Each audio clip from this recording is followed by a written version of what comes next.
दादांकडे काम केलं इकडं इकडं बघा बापूशे 2 मिनिट आजच्या कार्यक्रमासाठी उपस्थित सर्व यवत आणि परिसरातील सगळ्या संस्थांचे पदाधिकारी, सर्व तरुण वर्ग, ज्येष्ठ मंडळी, महिला भगिनी, उपस्थित बंधू भगिनींना प्रथमतः सगळ्यांना दिवाळीच्या मनपूर्वक हार्दिक शुभेच्छा व्यक्त करतो. काल आपण परवाच्या अर्ज भरण्याच्या कार्यक्रमासाठी आपण सगळ्यांनी प्रचंड संख्येनं उपस्थित राहून मला शुभेच्छा आणि आशीर्वाद दिले, त्याबद्दलही आपल्या सगळ्यांचे आभार मानतो.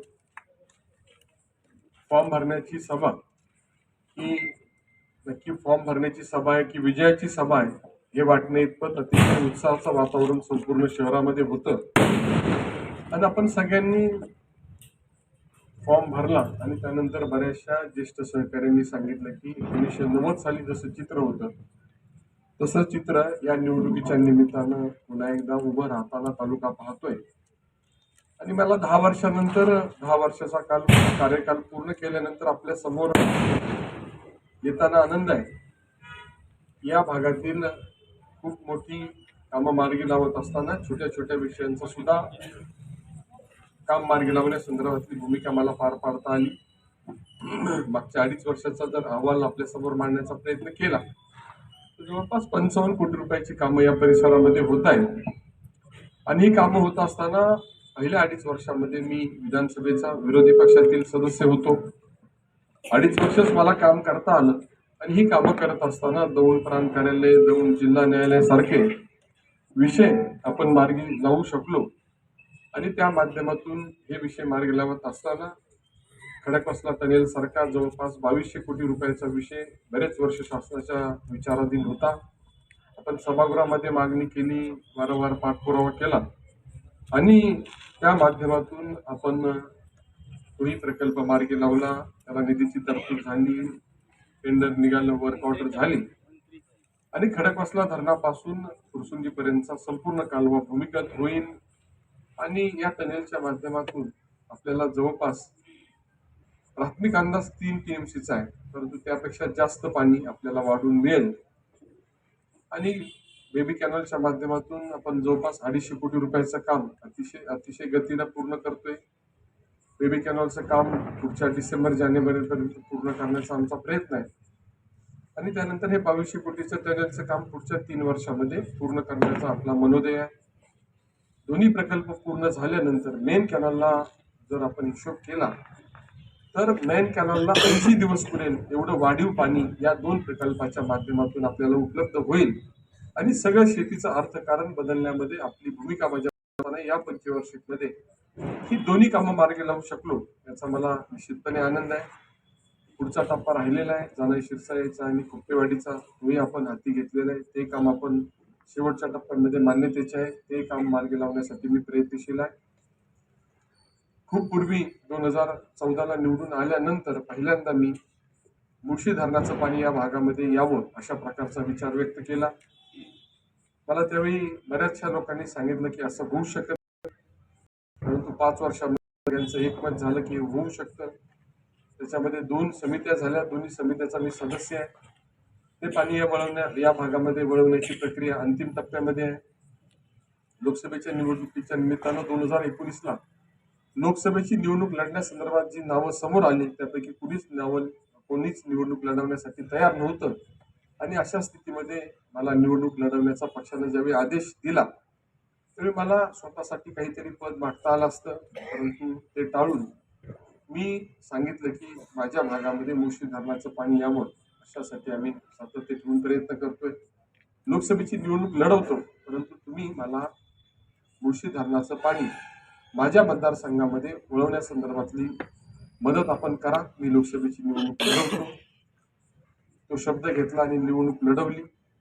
निवडणुका येतात जातात. लोकसभेच्या निवडणुकीमध्ये आपली परिस्थिती अडचणीची होती हे माहीत असताना आणि भारतीय जनता पार्टीचं अस्तित्व या बारामती लोकसभा मतदारसंघामध्ये खूप कमी भागामध्ये आहे याची जाणीव असताना सुद्धा आपण तो निर्णय घेतला. 5,21,000 मतं मिळाली आणि त्या माध्यमातून एक चांगली लढाई आपण त्या निमित्तानं उभी केली. आणि लढाई उभी करत असताना शब्द मात्र आपल्या सगळ्यांसाठी घेतला. मागच्या कालावधीमध्ये वेगवेगळ्या ठिकाणी वेगवेगळ्या पदावर संधी मिळत होती, अशी शक्यता निर्माण झाली. परंतु मी सातत्यानं आग्रह धरला की मला कोणती संधी दिली नाही तरी चालेल, परंतु सभासदांच्या मालकीचा असणारा कारखाना सुस्थितीत नेण्यासंदर्भामध्ये आपण मदत करा. त्याप्रमाणे केंद्रानं मदत केली, राज्यानं मदत केली, सगळे नेते पाठीशी उभे राहिले, कारखाना सुरू झाला. खरं तर हा प्रचार आपण करायला पाहिजे. परंतु तुमच्यावर माझी थोडी नाराजी आहे की विरोधी पक्ष जो आपला प्रचार करतो तेवढाही प्रचार आपण करत नाही. जनरल मीटिंग नंतर माझ्यावर टीका करताना समोरच्या उमेदवारांनी सांगितलं की निराणी हा कारखाना चालवायला तयार नव्हते, परंतु अमित शहा आणि देवेंद्र फडणवीस यांनी सांगितल्यामुळे त्यांनी हा निर्णय घेतला. आणि खरं तर ती टीका होती का माझं कौतुक होतं याच्यावर मी विचार करत होतो. तुमची मागणी होती म्हणून मी आग्रह धरला म्हणून पक्षानं आग्रह धरला म्हणून अमितभाईंनी आणि देवेंद्रजींनी आग्रह धरून निरालीजींना या ठिकाणी हा कारखाना सुरू करण्यासंदर्भात आग्रह केला. आणि त्यामुळे आपला जर विरोधी पक्ष आपण केलेल्या कामाचं आपण दिल्लीपर्यंत पोहोचलो, मुंबईमधून आपल्याला पाठिंबा होतोय, पक्ष आपल्या पाठीशी भक्कमपणे उभा राहतोय, याचा जर प्रचार ते करत असतील तर तुम्ही सुद्धा या गोष्टी भविष्यामध्ये लोकांसमोर मांडण्याची आवश्यकता आहे. तात्यांनी कारखान्याचा विषय काढला. मी तुम्हाला जाणीवपूर्वक सांगेन की जनरल मिटिंगच्या निमित्तानं सगळ्या संदिग्धता मी दूर करण्याचा प्रयत्न केलेला आहे. विरोधकांच्या प्रत्येक प्रश्नाचं उत्तर दिलेलं आहे. तात्यांची भाषा थोडी वेगळी आहे. मी त्या ठिकाणी सांगितलं की अरे तुम्ही बहुतांशी लोक, मला माहीत आहे की काही लोक त्या ठिकाणी कारखान्याचे सभासद नसताना सुद्धा उपस्थित होते. ते मुळात बेकायदेशीर होतं, तरी मी कुणाला त्याच्यामध्ये जाणीव करून दिली नाही. त्यानंतर जे प्रश्न विचारत होते त्यांनी कधीच ऊस दिलेला नाही. ऊस देणं न देणं इथपर्यंत समजू शकतो, परंतु ज्या संस्थेच्या संदर्भातले तुम्ही प्रश्न विचारता ती संस्था चालावी म्हणून तुम्ही प्रयत्न तर केलेच नाही. उलट ही संस्था कशी बंद करता येईल अशा प्रकारचा प्रयत्न करणारी मंडळी समोर बसून प्रश्न विचारत होती. आपण त्याची उत्तरं देत होतो. आणि त्यांना शेवटी मी सांगितलं की तुम्ही काही लोक सभासद नाही, काही ऊस देत नाही, तरी प्रश्न विचारताना तारतम्य ठेवत नाही, तरी आम्ही उत्तरं देतो. किमान आता तरी कारखाना सुरू झालाय, तो सहकारी आहे, चांगल्या पद्धतीने चालतोय, 3,000 रुपये दर दिलाय, दराच्या स्पर्धेमध्ये आपण आलोय, कुठलाही काटा मारला जात नाही. असं सगळं असताना खरंच जर तुम्हाला संस्थेची काळजी असेल तर तुम्ही ऊस द्या, हा कारखाना लवकर पुन्हा आपल्या ताब्यात येईल, अशा प्रकारचं आव्हान सुद्धा आपण केलं. त्यांनी काही टीका केली तरी मी टीका करणं टाळतो.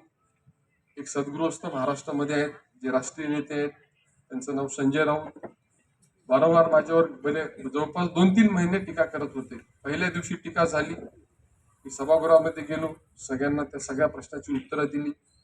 2 महिने ते माझ्यावर टीका करत होते, मी उत्तर देणं टाळलं. नंतर ते दौंडला आले, मार्केट कमिटीची निवडणूक होती, खूप वेळा निवडणूक आपण हरलो होतो, त्यांचं पाय लागले आणि निवडणूक आपण जिंकली. आणि नंतरच्या कालावधीमध्ये मी त्यांच्या सगळ्या प्रश्नाची सविस्तर उत्तर दिल्यानंतर त्यांनी कोणताही प्रश्न विचारला नाही. विरोधकांनी माझ्यावर टीका करण्याच्या बाबतीमध्ये माझा काहीही अडचण नाही. लोकशाहीमध्ये टीका झाली पाहिजे. आपलं चुकीचं काम झालं तर प्रश्न विचारले गेले पाहिजे आणि त्यामुळे लोकशाहीमध्ये विरोधी पक्ष सुद्धा सक्षम असला पाहिजे हे अपेक्षित आहे. परंतु मला प्रश्न विचारताना तुम्ही काय केलं याची सुद्धा मांडणी लोकांसमोर करण्याची आवश्यकता आहे. मी आज निवडणुकीला सामोरं जाताना तुमच्या समोर कामाची यादी घेऊन आलोय. पुढच्या कालावधीमध्ये आपण परिसरामध्ये काय काम केलं याची माहिती लेखी स्वरूपात तुम्हाला देईल. मागे कोणताही जाहीरनामा घेऊन आपण निवडणूक लढलो होतो, तो जाहीरनामा, त्याची पूर्तता, त्याची सगळी माहिती मी देईल. आणि हे सगळं करून आपली पुढची निवडणुकीची दिशा काय याची माहिती देऊनच आपण आपल्याला मतदान करण्याचं आवाहन करणार आहोत. मला मागच्या निवडणुकीच्या निमित्तानं 1,03,000 मतं मिळाली, 1,02,000 मतं समोर मिळाली. यवतकरांनी त्यावेळी चांगली आघाडी दिली, त्याबद्दल मी सदैव आपला ऋणी राहिलेलो आहे. पुढे सुद्धा आपल्याकडून तीच अपेक्षा आहे. परंतु मला 1,03,000 मतं मिळाली याच्याविषयी तक्रार नाही, 1,02,000 मतं समोर मिळाली त्याच्याविषयी सुद्धा माझा कुणावर आक्षेप नाही. परंतु 1,03,000 मतं मला मिळाली, मी केलेलं काम चोखपणे तुमच्या समोर मांडून मतदान मागतो. ज्यांना 1,02,000 मतं मिळाली त्यांचं 2.5 वर्ष सरकार होतं, त्यांनी या भागासाठी काय केलं हे हे सुद्धा त्यांनी लोकांसमोर मांडावं, मग माझ्यावर टीका करावी. या कालावधीमध्ये कोरोनाचा कालावधी आला त्यावेळी त्यांचं सरकार होतं, खासदार त्यांच्या होत्या, या परिसरामध्ये जिल्हा परिषद त्यांची होती, पंचायत समिती त्यांची होती, सगळ्या संस्था त्यांच्याबरोबर होत्या. आणि अशा कठीण प्रसंगामध्ये तुम्ही कुठं गेला होता आणि